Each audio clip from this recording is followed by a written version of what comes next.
A very good morning and global namaste to each and every one of you.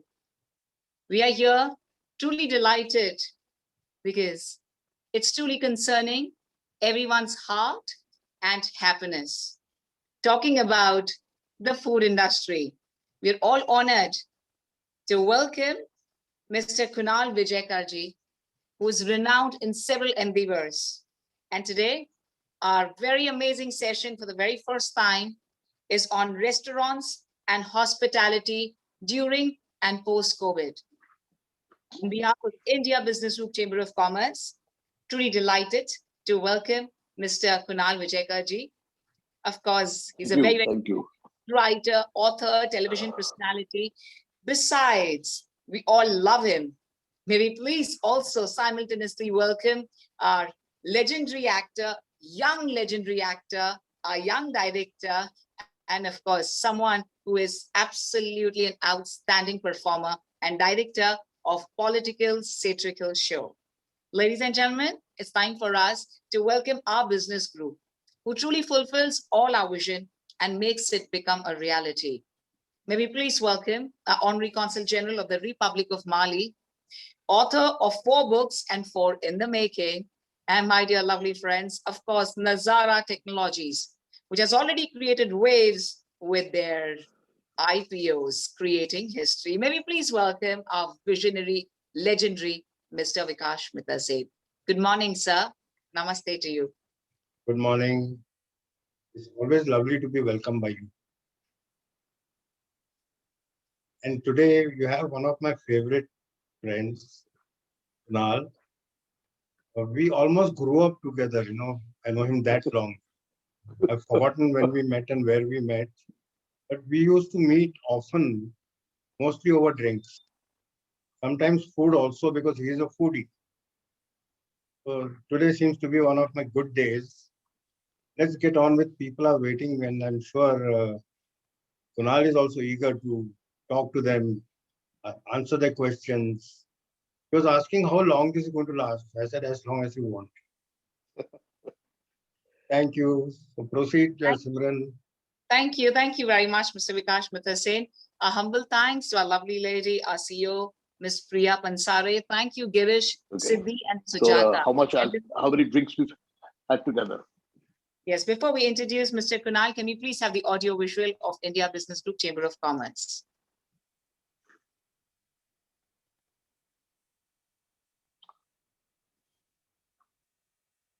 Ladies and gentlemen, welcome to India Business Group. We are a modern chamber of commerce focused on mentoring and supporting Indian businesses to help them grow globally. IBG was founded by Mr. Vikash Mitase, CMD of Nazara Technologies and the Honorary Consul General of the Republic of Mali, headed by CEO Ms. Priya Pansare and managed by Girish Bhattija, Siddhi Jadhav and Sujata Pawar. IBG has a network of 80,000 associations with over 1,000 active members.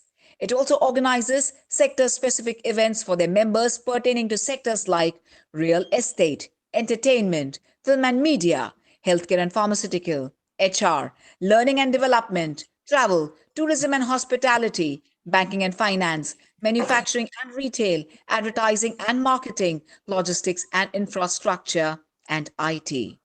We invite Consul General and Trade Commissioners to explore trade opportunities between countries. We help connect our members with partners to explore their business on an international arena. Ladies and gentlemen, we've signed MOU with around 50 Chamber of Commerce across the globe. We're also doing sector meetings for our members to help find the right connect. We do conduct B2B meetings with domestic as well as international chambers, which help your business grow with bounds and heaps. So, what are you waiting for? Welcome to our most wondrous world of IBG, India Business Group. Thank you. Thank you. Thank you very much, ladies and gentlemen. And now we are truly delighted to welcome the man who makes the world happy in every endeavor of his arena. It's time for us to welcome the very renowned food writer, author, and absolutely ace television personality, Mr. Kunal Vijaykar. Also, the entire generation has watched him eat his way into the hearts of hundreds of thousands of millions of Indians. He's India's most recognizable food show host and the anchor of the country's most popular food show, The Foodie, with Kunal Vijaykar, a show which ran uninterrupted for 9 years, completely close to almost 500 plus episodes. He's been a food columnist and a writer with the Times of India, Bombay Times, DNA Asian Age, Mahanagar, and The Week, and currently a food writer and a columnist with the Hindustan Times. He's the author of Made in India, his first cookbook. He's also the most renowned actor, director, and political satirist. Well, we all also recognize him by his amazing The News That Wasn't on CNN News 18. Ladies and gentlemen, he was the host of the channel Times Now show titled The Foodie, which features him traveling around the country, sampling exotic foods. And of course, his mission has always been and is always not merely to consume food, but he lives, breathes, dreams, and of course, eats food and tempts all of us to live absolutely alive, full of fulfilling hearts and wishes. May we please welcome with a global namaste, our global hero, Mr. Kunal Vijaykar. Good morning, sir. Thank you very much. That was a very, very long introduction to a very, very small me. What can I say? Thank you very much. So do I start or what's the Yes, scene please, right please, now? sir. Yeah? Yes, please. Yes. Is the floor mine? Okay, guys. First of all, thank you very much for inviting me on this platform. Vikash and I have, Vikash has always been very kind and involved me with all kind of things that are happening with IBH, and I am very happy to be here. I have to confess that the subject of today is a subject that is actually in all our minds and hearts. Restaurants and hospitality during COVID and post-COVID. Considering that all of us like to go out and eat, and all of us have been stuck in the house, it's, I'm sure, a subject that is played on all our minds. I have to confess, though, is that I am no great industry leader or expert on the subject, but I'm going to talk to you straight from the bottom of my heart and from what I can observe and uh, um, and pointers and observations that I have made when I have spoken to people in the business and the industry. So please take today's talk, not as a lecture or a speech, but just as a point to discuss. I'm going to talk about a few things, and I'm hoping that after I talk, it's not a very long talk, it's just pointers which I have noticed and observed. I'm hoping that you guys may have some questions and we can make this into a forum of discussion. uh, I'm hoping that somebody can moderate this nicely. It'll be good. And yeah, so let's discuss the subject at hand, which is restaurants and hospitality during COVID and post-COVID. Now, to begin this chat, I'm going to start with some good news and some bad news. Yeah. And both this good news and bad news will speak volumes about what we are actually going to be discussing today. So the good news is that as of yesterday in Mumbai, we are slowly opening up. Restaurants can remain open till 4 p.m., but only with 50% of the capacity. The bad news, however, is that the Hyatt Regency Hotel near Mumbai International Airport, which is a 400-room five-star property, has declared temporary closure due to lockdown-induced crash crunch. So this is what is happening to our business and our industry. So on one hand, we've opened up, but on the other hand, how many restaurants and hotel businesses are going to be able to open up at all? Now, if you look at the food and beverage industry, it accounts for nearly 3% of India's GDP. 3% of India's GDP. And it's the single largest employer in the country. The food and hospitality business is the country's largest employer with more than 7.3 million workforce. And this lockdown has been terrible for the whole food industry, because the first thing that people shut down were restaurants and eateries, road, street side food, all food shut down. The Hotel and Restaurant Association of Western India has said that after the first lockdown, nearly 20% of the restaurants, hospitality establishments have not been able to open up fully.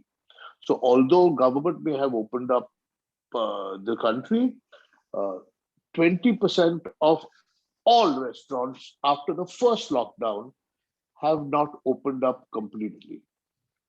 The ones who have opened up are operating in losses up to about 50%.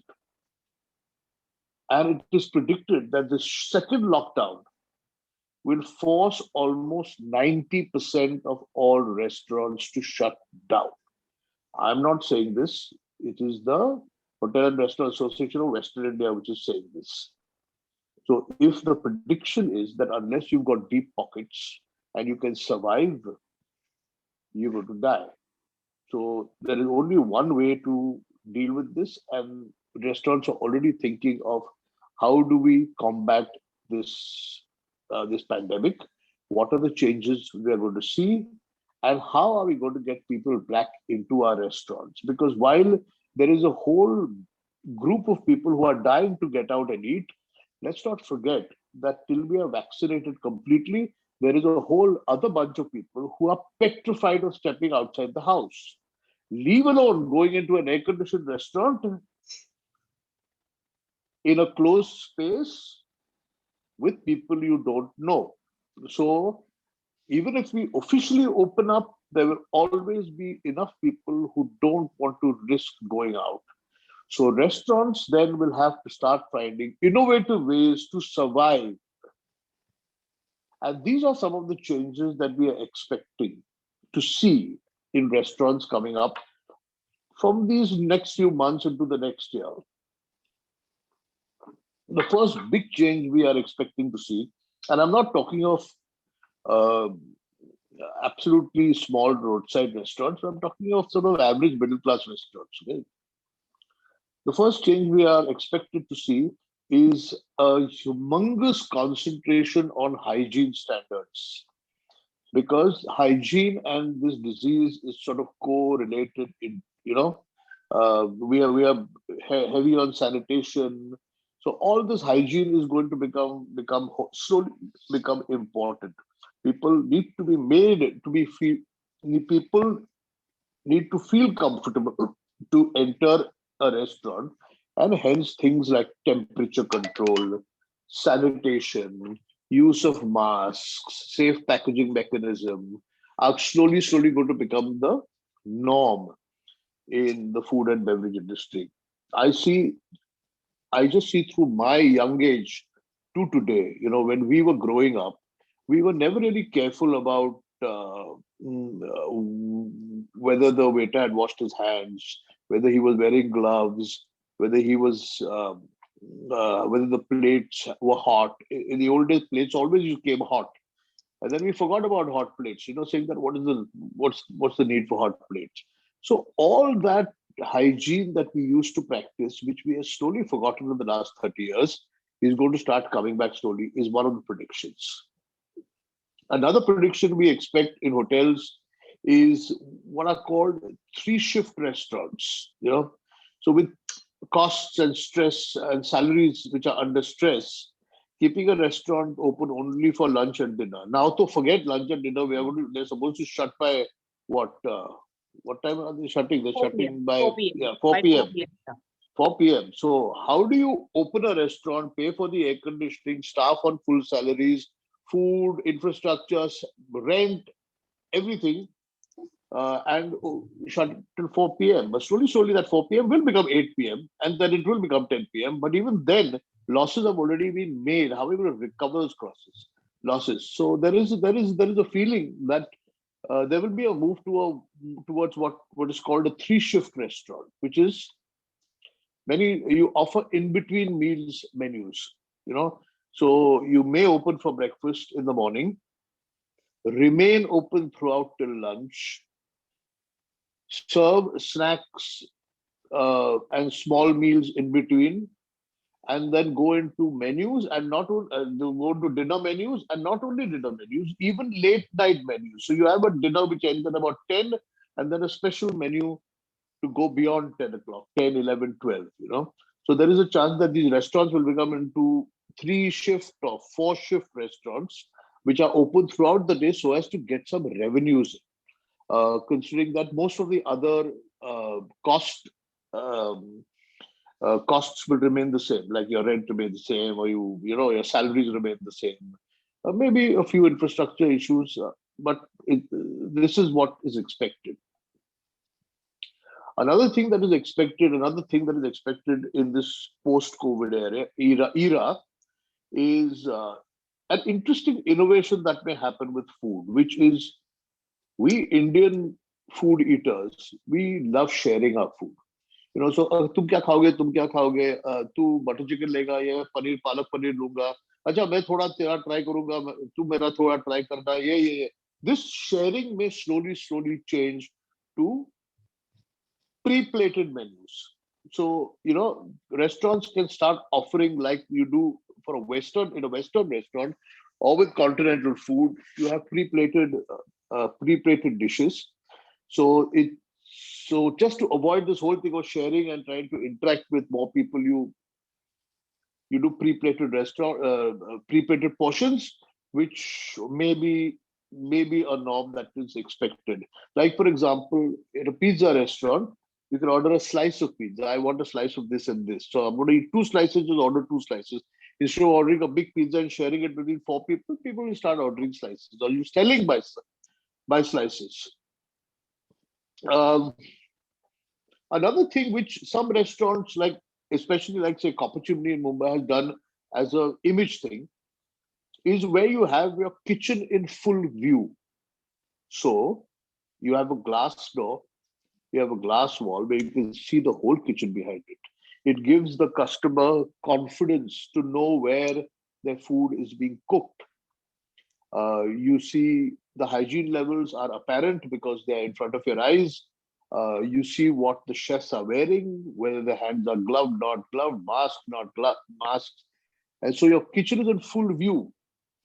And this is an innovation that may work. See, what are we trying to do? We are trying to get customers back in. How do we get customers back in? By making them feel comfortable. And these are the few things that will probably make customers comfortable. There will be a focus on home delivery, okay?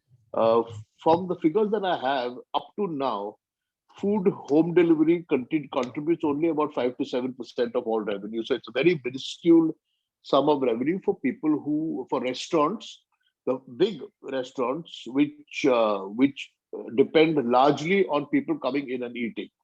There are then other restaurants, other places which do pure home delivery, or cheaper restaurants that do home delivery. But your normal fancy big restaurants were never really focused on home delivery. In fact, some restaurants didn't even want to do home delivery. I remember a time when the ITC hotel would say, no, we don't do. You can't even take away a parcel, of your leftover food, because they were worried about hygiene repercussions and food getting spoiled and reputation hence getting spoiled, etc., etc. But everybody, including the 5-star hotels, have started doing home delivery. The Taj has its own app. It's a home delivery app called Cumin, where you can order your favorite from your favorite Taj restaurants. The ITC is doing boxes of meals. So you can have a biryani meal, you can have a nihari meal, and you can also order a la carte. And most other, St. Regis has been doing festivals. So they did an East Indian festival, they did a royal festival, and they've been doing all kind of festivals where you would get a whole box full of meals. So even 5-star hotels are figuring out that we have to sell our food. If people can't come to us, we have to go to the people. So this is what they're doing, and it's going to grow. Another thing that we are going to see is what are called cloud kitchens, where big brands with minimum infrastructure will be able to deliver their food to homes without incurring larger costs. So if your 5-star kitchen has a capacity of say 300 people in it, and you decide that we don't need 300 people to feed we don't need 300 people because we don't have any people coming into the restaurant, then you farm out your recipes and your menu to a cloud kitchen, which does deliveries without you having to actually cook the food. And you can then cater to a larger wide audience, because geographically it becomes impossible for one institution to just deliver everywhere. These are the sort of, these are the trends that we expect to see within the restaurant and hotel business. But what this pandemic has changed also is people, and their attitude towards F&B. Why their attitude towards F&B? Their actual attitude towards food itself. Food has played such an important role in this pandemic, that people's habits, people's daily routines have all changed because of the pandemic when it comes to food. So, what are these changes that we have seen, and what are these changes that we expect to see? The first thing has happened to people. To people, I've finished talking about restaurants. I'm talking about people. Is that we have seen a new chef emerge out of the house. In this pandemic, the people who have managed to do great business and survived have been home chefs. There's a whole new market that has opened with home chefs. And I'm not talking about your normal dabbawalas or the people who have been delivering your fixed meal dabbas for all these years. I'm talking of people like housewives, bankers, advertising men, fashion designers, all of them who've been sitting at home in the lockdown without a job. I know a lot of friends of mine who have had no income coming in because they've lost their jobs. There's no income coming in because they can't practice their business or their profession or their trade because of the lockdown, and have looked for alternative revenue through cooking and food. It's like, your innermost desires of always wanting to cook have come out, and they found a sort of outlet in this new pandemic. So dads, teenage sons, people who have never cooked before are suddenly started cooking and selling the food and sharing dabbas. And it's not cheap. People are selling food at 500 rupees a portion, 600 rupees a portion. If it's seafood, it's even more expensive. But what this home cooking, home chef scene has done is that it has, okay, let me just change this thing. Okay. So all these people who are cooking at home, what are they generally cooking? They are not cooking pizzas. They are not cooking, like nachos and tacos. They are trying to cook their home food. They are trying to replicate their mother's recipes. They are going back in time, uh, into tradition. And with India, which has over 28, 29 states and several union territories, our cuisine is so wide, and we have such a large variety of food in this country, and it's so diverse and it's so rich, our heritage, that everybody is trying to dig into their own heritage. To I know one Rajasthani boy who lost his job in an advertising agency, and he's like related to semi royals in Rajasthan, and he started pursuing his traditional home royal recipes, and he's selling his food. I know somebody whose wife is Thai, and so he is encouraged his wife to produce Thai food from the house. I know a friend of mine who's a Gujarati who decided to do Gujarati Maharaj food from his house. Another girl uh, how do you say, he's a UP Muslim. She's doing UP Muslim food. Bihari people doing Bihari food from the house.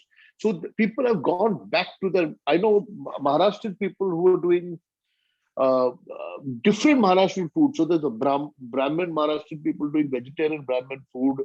Saraswat's doing Saraswat's food from the house. So people have gone back to their mother's recipes, their mother's home cooking, and I think it's the end result of all this is an explosion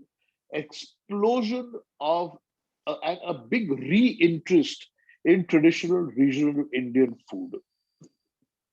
That is as far as food. And just to recap, because I spoke too much, just to recap, what is happening is that people who are not traditionally chefs are turning to cooking. And what are they cooking? They're cooking traditional food. So what happens is that traditional food, which in India has been lost under butter chicken and Chinese food, is suddenly finding its voice. This is what I'm saying. Okay. In terms of the industry and for home, we're going to see a lot of branded commodities coming up. Branded commodities. Okay, so I know butter is branded and oil is branded, but commodities like besan, like rava, like sugar, like poha, like sabudana will get branded. All those commodities that you are buying in normal plastic bags or buying from your kirana wala will start getting branded slowly, because the branding will then ensure its hygiene levels, and we will be able to have faith in brands. Like if Hindustan Liver decides to do, um, I don't know, suji or rava or a whole range of sabudana, chana, whatever, you will think, okay, it's coming from here, it's sealed, branded at a little nominal extra cost. I'll buy this instead of buying it open mall from the kirana. I'm actually talking about middle class families and upper middle class families. There will always be a market for really uh, how do you say, well priced stuff, because we are a poor country. We can't we can't fight that. But these are the things, these are the innovations that we hope to see.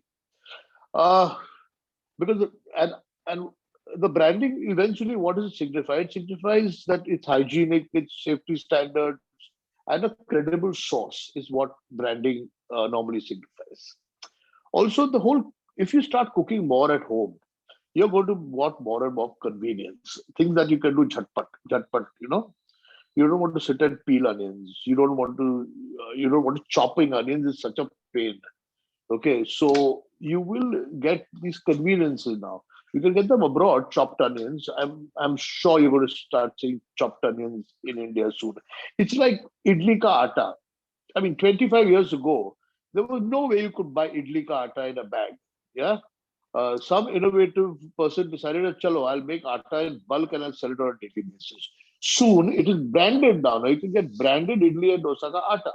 So these are things that are bound to happen. Like so you already got ginger garlic paste. You'll get chopped ginger, chopped garlic. You've already been getting bhuna hua tomato onion paste, and you will get several more uh, convenience jhatpat things like dehydrated onions, onion powder. You'll get fried onions. You can get chopped garlic. You can get ready to masala mixes, ready-made gravies, all sealed, packed, safe, hygienic, and COVID-proof. We're going to move towards that. The one industry that is going to get badly hit, and it gets, as we progress in life, it gets worse and worse for us, is street food. I'm a big fan of street food. I've always loved street food. But street food, we're going to think about it 7 times before we go and eat a pani puri on the road.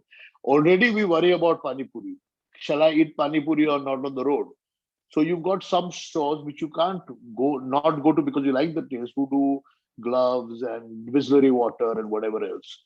But what about a good Punjabi samosa? What about bhel puri on the road? How many people are going to only go to Elko and only go to Swati Snacks and have bhel puri? These are the things that are going to take a big beating. The what do you call it? The street food people, you know.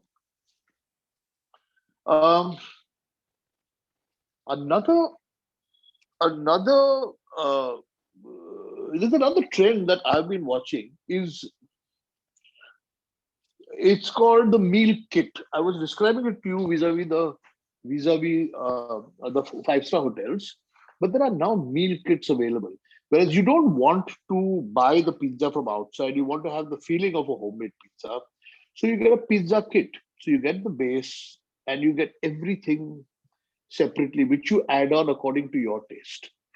So these do-it-yourself kits are another thing that are going to start getting popular, especially, and we saw this in the lockdown. You want to make butter chicken in the house, these are the ingredients, you can cook it at home. So you get chopped onion, chopped tomato, chopped garlic, and you can get it from a shop, from a restaurant. Okay, so you go to your favorite restaurant, saying, "Send me a DIY kit of aloo ka paratha or palak paneer or whatever." So these kits are going to be a big thing, and the chef at home is going to become into a stronger concept than it was. The concept already exists, where you invite a chef at home and he cooks with your ingredients for a party. It was an expensive proposition, but it's now, one is predicting that it will become into a competitive thing, because there are lots of chefs who are out of a job and they can come to your house, cook up a fancy ass meal for all of you people. And they also need work. There's this lovely story which I keep hearing of a chef from the ITC who lost his job and started cooking biryani and selling it on the road. And he's made a hell of a lot of, he made a very good income doing that. There is another story of a chef who ran a restaurant here near my house at Prabhadevi, and he couldn't afford the rent, and he started cooking his food out of his house and selling it at the back of a nano car. He parked the car and is selling food. So there are all these stories of chefs who have independently, with no support of restaurant, independently started doing innovative services, giving innovative services to people. So the home chef is a thing that I'm also quite interested in, because it will give people an opportunity to taste restaurant food in their own houses, which is what we often sometimes want. And the new innovation that has happened is that YouTube is going to be the new guru, because everybody who's wanted to cook at home at some point has gone to YouTube to look for a recipe.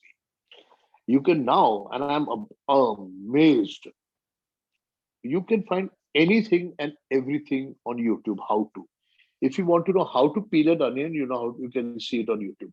If you want to know how to clean a chicken, you can see it on YouTube. If you want to know how to fry onions, it's there on YouTube. Everything you want to know, knowledge is there on YouTube. It's now up to you, of course, to see which knowledge is correct and wrong, but it's all there. So YouTube is going to be the new guru for anybody who wants to do anything with food. Information, international food, recipes, how to do it, everything is on YouTube. And the next thing, social media and influencers. I hate this word influencers, but influencers are going to play a significant role in creating and demolishing reputations. The kind of power that the press or the food critics had till today in foreign West countries like the UK, where where reviewers have tremendous credibility and people trust their knowledge on the subject. Here, certain influencers are going to make or break restaurants, especially when it comes to hygiene and protocols. So one post from an influencer about a really dirty restaurant can be detrimental to today, because we are all looking for a certain amount of protocol. We are all frightened and we all want the best for us and our family. So these are my few observations on what is going to happen to the F&B industry during and post-COVID. I am absolutely open for anybody who may want to have any opinions, views, and may want to discuss something or may have questions, and I will attempt to answer the questions. Thank Thank you. you very much. Thank you very much, Mr. Kunal Vijaykar, for the great insights in the food industry, the restaurant business. So here we have a couple of questions by everyone present here. What is your take on the popularity and scope of forks or mock meat products in India? It's a very small market right now. It's also a very small market abroad. And I have always wondered why anybody who does not eat meat want to try mock meat. I mean, are you not happy with your vegetarian food? Why would you want to taste a vegetarian dish that tastes like meat? The reason most people don't eat meat is because they don't like the taste of meat, or historically they've never eaten meat because of their families. So I don't see meat being a humongous business. But for those who want to give up meat for the sake of health, which are very few, um, will try mock meat. I mean, the closest we ever got to mock meat was those new Nutrella, whatever they call those soya things. Yeah, soya beans. Yeah. And they are okay. They are still in the market. I don't think it's a humongous market, but they're there. And the new mock meat is interesting. I'm dying to try some. I know a couple of people who've invested in this business, but I don't see a mass sort of usage to mock meat, because I mean, you ask any vegetarian friend, he doesn't want to taste the meat. Why would he eat something that tastes of meat? Sure. Thank you. Thank you very much, sir. So we have a couple of other questions. The industry association must put together a crack group to monitor the current situation and find some ways to survive. Well, it's important, but it's not only the industry. I think government should support industry. See what happened in Canada. Okay, the minute they shut restaurants down, or even the United States, as soon as restaurants were shut down, and they allowed restaurants to serve in the open air. Yeah, why can't we allow our restaurants to come out onto the footpath and eat only in these COVID conditions? It'll be safer than sitting inside in air-conditioned places. Why doesn't the municipalities of various states and cities say, okay, we are going to give you allocated spaces outside your restaurant where you can put up tables. We will provide the light, the electricity, or whatever you require. More than anything, we'll give you the permission to do it. Bring your restaurant outside, so at least 50% of the people can sit outside and eat in peace. I know we live in a hot city, but still, you need government to support you. Government has to support. Industry will take care of itself. Industry in India has always taken care of itself. This sounds pretty much interesting. So we're just going to get the feel as we get it abroad, you know. So, yeah. I mean, there. Will a new normal emerge in the food industry, according to you? yes, the new normal will be a hygiene normal. I think people will get a little more conscious about masks, about whether the plates and forks have been sanitized well, the distance between tables, not overcrowding people, not restaurants not being overcrowded. So yes, a normal will emerge. Although I hate to call this normal, this is abnormal. The whole thing, everything that's happening in our lives is abnormal. So I hate this word normal. Sure. It's sad. It's sad that we call all this rubbish normal. Sure. What's the future of a franchise model? It depends upon the product, I think. There is always a future in the franchise model. It's a model that helps you expand, but if your brand is very, very closely associated to the taste of the product, you're going to take great care in either sort of centralizing certain products, stuff of your products, or being very, very careful about your product. Because most often a franchise, what happens in the franchise is that the product is what suffers, and then finally when the product suffers, you shut down and you don't do well, because people have come to you because they like what you make. Now, if everybody is making it and there is no control over it, So that is the peril. Unless you are hugely standardized like pizza parlors and McDonald's and that kind of stuff, it's a great way to expand and to be scalable, but you need to keep a very close eye on the product. Thank you, sir. How easy is it to set up a cloud kitchen? Do you require any municipal permission for that? That I will have to have the municipality. I don't know. Everything in India requires multiple permissions. So yes, you are going to require all the municipal permissions that you would require. You might not require things like entertainment and air conditioning and all permissions, but there will be several permissions. Uh, I think one of the challenges of a cloud kitchen is finding the real estate. So uh, it's it's a great model. It's a great model for restaurants, and it's up to the guy who owns the cloud kitchen to make it profitable. But yes, permissions are something that we cannot run away from in India. Everything you do requires a permission. Thank you very much. In fact, I just want to mention, I had a friend who was doing fabulous in events, and just at the prestigious Film Fair 2020 also with him, and they started their own cloud kitchen during the lockdown period. And in fact, he himself said, I'm coming home to serve you. I'm like, are you serious? So he's saying, yeah, I've been doing that on my own. And he was very happy starting their own co-friends from the event industry who started this cloud kitchen. And it's great. So this was one of my first points. People have changed their professions, like an event company. Okay, if you're not allowed to go out of the house, what event can you hold? I mean, come on, event companies would have folded up if they had not looked for other things to do. There's an event company, today's papers, the Pali Hill Residents Association have hired an event company to coordinate their vaccination. They want to vaccinate 1,000 people on Pali Hill in 2 days, and they couldn't handle it themselves. So event companies are saying, chalo, we know how to organize things. This is what has happened. People have tweaked their professions. They've moved away from their professions because of this, especially people in the food company and entertainment business. So our next question is exactly on that. Events and hospitality go hand in hand. How do you foresee the event industry? Very bad for the near future. As long as unless there are more events happening. See, you're not allowed to gather. 50% weddings, 50 people in a wedding is the maximum from what used to be 3,000, 4,000 people in a wedding, in a rich wedding. Outdoor caterers are going to get completely jammed in this.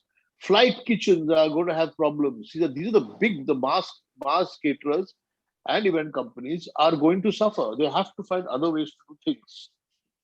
I don't know what, because I'm not the expert. I don't have the answers to everything, but these are, and it's obvious, event companies have suffered and will suffer. Kunal, we have had so many views on YouTube, and people have been, having their earnings through YouTube in the food business. If someone wants to start their own YouTube, so is it better to start a YouTube channel or get into their own start and launch their own app? What is more feasible? YouTube channel. One is free. So you don't pay anything to start a YouTube channel. Apps are very, very complicated technologically to start. And then the app needs people to download it. They need people to follow you. So an app is very tough. It's very tough unless you already have people wanting that app. YouTube is there. It's free. You can do it without spending any money. You can literally do it for zilch. So YouTube is better. Most people who are making tons of money on YouTube have spent literally no money doing it. Wonderful. Thank you, sir. What is the future of food trucks in Mumbai? Ask the municipality, because the problem of food trucks is the municipality. If they give the permission to do the food trucks, there will be hundreds of food trucks. I know enough people who are dying to do food trucks. Who will give the permission? This is what government has to get innovative. Government has to support industry, and then industry will flourish. I'm going to definitely towards the end ask you for one of the hilarious experiences you've had on your talk show, The Foodie. If you would just share with us towards the end, would be great for us to know, because we love you as an actor. We love you as a performer. God. Hilarious experience. Okay, so I don't know. I think we were shooting in Delhi, and I we were doing an episode which was 24 meals in 24 hours or something like that. Okay, so it was, I knew it was going to be a very heavy eating day. So we were eating like throughout the day, meal after meal after meal. So think about it, 24 hours. Nobody eats 24 meals in 24 hours. Okay, so when you start shooting, you're with full enthusiasm. You're devouring food and everything else. As you start going towards the end of that, you are so full. However greedy you may be and however much of a glutton you are, there is only that much limitation to how much you can eat. And towards the end, because we had to shoot all this food, I said the only way I'm going to be able to do this is if you, one, I pretend to eat, okay? But how can I pretend? You have to see me put that food in my mouth. Is that if I start spitting the food out, and it sounds terrible, but in the last 3 hours of my shoot, I actually kept a bucket next to me. So I'd put the food in my mouth, talk, and then go, talk, taste more, and go, because I had eaten so much food. And I was so sick after that. I was just so sick. And we made and I'm confessing this on camera, but we made it we made very sure that there was nobody watching us, because it would have given such a bad impression to anybody watching this shoot. What to do? Such things happen. That's why television is different from reality. Thank you, Kunal, for sharing us. In fact, we always feel that how lucky you are. You know, you get to taste different cuisines from all across the Yes, I world. am. It has the other side too. I am most thankful. I'm most thankful for my work. I'm extremely lucky, no question about it. And I will continue. I mean, you guys should watch. So I've got this new YouTube channel, which is at Sure. the moment rocking. It's rocking at the moment. It's called Khane Mein Kya Hai. So just go to YouTube and say Kunal Vijaykar Khane Mein Kya Hai. The simplest line in the world. The line you ask anybody. You go home and ask, hey, Khane Mein Kya Hai? You go to a restaurant, oh boss, Khane Mein Kya Hai? You ask your friend, your wife, your mother, your Khane Mein Kya Hai? That's the line. Kunal Vijaykar Khane Mein Kya Hai? I'm plugging shamelessly. Go subscribe, watch. It's great fun. And if you like food, you will love the channel. Irrespective of whether or not you like food, please do subscribe to Khane Mein Kya Hai by Kunal Vijaykar, because the only way to win hearts is through food, be it family or friends. We always love food. And of course, we love to make people happy through food. So thank you so much, Kunal Vijaykar ji. Thank you. Such a Thank you. pleasure having you here. Truly an interesting conversation regards the restaurant and the food industry. I'm going to please request Mr. Vikash Mitra Sen to kindly thank you on behalf of the business group. Pleasure. Vikas, sir, you want to conclude as well? Sure. I have nothing more to say or much to say, except that I'm salivating for my next meal. No, for my next meal with Kunal. I hope it happens in Soon. June end or July. And I want to hear soon. Yeah, great. So thanks a lot again. It's been terrific as always. Thank you. And wish you all the best in your new thing that was just mentioned. Khane Mein Kya Hai? Yes. I'll go to YouTube, isn't it? Yes, YouTube. Please watch it. I will watch it. Within the next few days, I will do that. Dedicated watch. Please do. Yes. Thank you very much again. Simran, over to you to conclude. Thank you, Mr. Vikash Mitra Sen. So it's a humble request to all of you. Please share this. We'll also share it on our India Business Group Chamber of Commerce. Khane Mein Kya Hai, to like, comment, subscribe, and of course, please share it with all your loved ones. Kunalji, what is your favorite food? What do you like to eat? Your favorite cuisine or your favorite food?